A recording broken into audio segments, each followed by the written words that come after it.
Hi friends, இப்போ நம்ம மகாநதி பார்க்க போகிறோம். மகாநதியில் நம்ம காவேரி குடும்பமே கலகலகலன்னு செம்ம ஜாலியாக இருக்காங்க. இப்படி ஜாலியாக உட்காந்துருங்க, அதுக்கப்புறம் நாளிலேருந்து ஜாலியாக உட்காந்துருக்க முடியாது, ஜோலி முடிகிற அளவுக்கு வேலை இருக்கும் அப்படிங்கிற மாதிரி ஆயிடுச்சு.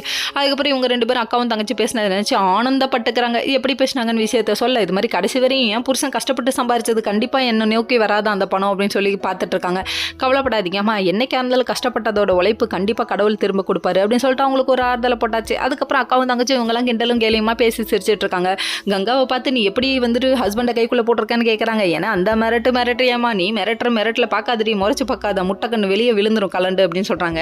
அட பாவி மக்கா, சரி விடுங்க, எல்லா குழந்தையோட சப்போர்ட்டும் நான் அவங்க மாமாவுக்கு கிடச்சிருச்சு, வேற லெவல் அப்படிங்கிற மாதிரி ஆயிடுச்சு. அதுக்கப்புறம் சரி சொல்லிட்டு இவங்களாம் ஒரு பக்கம் பேசிட்டு இருக்க, நம்ம விஜய் ஒரு பக்கம் வீட்டுக்கு வந்துட்டாரு. வீட்டுக்கு வந்தோடனே தாத்தாவை பார்க்குறாங்க. பார்த்தோன்னே இப்போ என்ன நாங்கள் 2 பேர் சமாதானம் ஆகிட்டோமா ஆகலையான்னு சொல்லிட்டு பார்க்குறீங்களா, வெயிட் பண்ணுறோம், காவேரி வர வரை இங்கே வந்து வெயிட் பண்ணி பார்த்துட்டு அதுக்கப்புறம் போகிறோம் தாத்தான்னு சொல்லி பேசிகிட்டு இருக்காங்க. அவங்க சித்தி ஒரு பக்கம் என்னடா பண்ணுறது எது பண்ணுறதுன்னு தெரியாமல் முழிச்சிட்டு இருக்காங்க. ஏன்னா அவங்க ஹஸ்பண்ட் வந்துட்டு வேறு மாதிரி சொல்லி வச்சிருக்காரு. இவங்க ஒரு பக்கத்து எனக்கு எந்த கோவமும் இருக்காது, ஆனால் பின்னாடி என்ன நடக்கும்னு எனக்கு தெரியாது சித்தி அப்படின்னு சொல்லிட்டாங்க.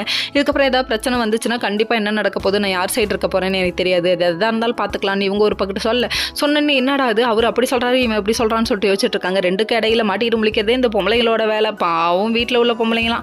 இதுவெல்லாம் ஒரு பக்கம் இருந்தாலும் இன்னொரு பக்கம் வந்துட்டு நம்ம காவேரி என்ட்ரி ஆகுறாங்க. என்ட்ரி ஆனோடனே இந்த குடும்பத்தில் உள்ள எல்லாரும், அதாவது தாத்தாலாம் என்ன சொல்லிட்டாங்கன்னா, நீ காண போனதுலேருந்து நான் கொஞ்சம் பயந்துட்டோமா அப்படின்னு சென்டிமெண்ட்டை போட்டு தாக்கிட்டாங்க. சரின்னு சொல்லிட்டு நல்லா இருக்கேன் என்ன ஏதுன்னு சொல்லி கேட்டாங்க. கேட்டதுக்கப்புறமா சரிப்பா நீங்கள் போய் படுங்கப்பா மேலே அப்படின்னு சொல்கிறாங்க.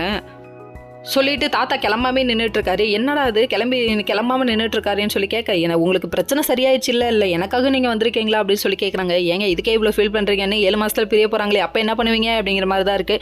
Okay friends, next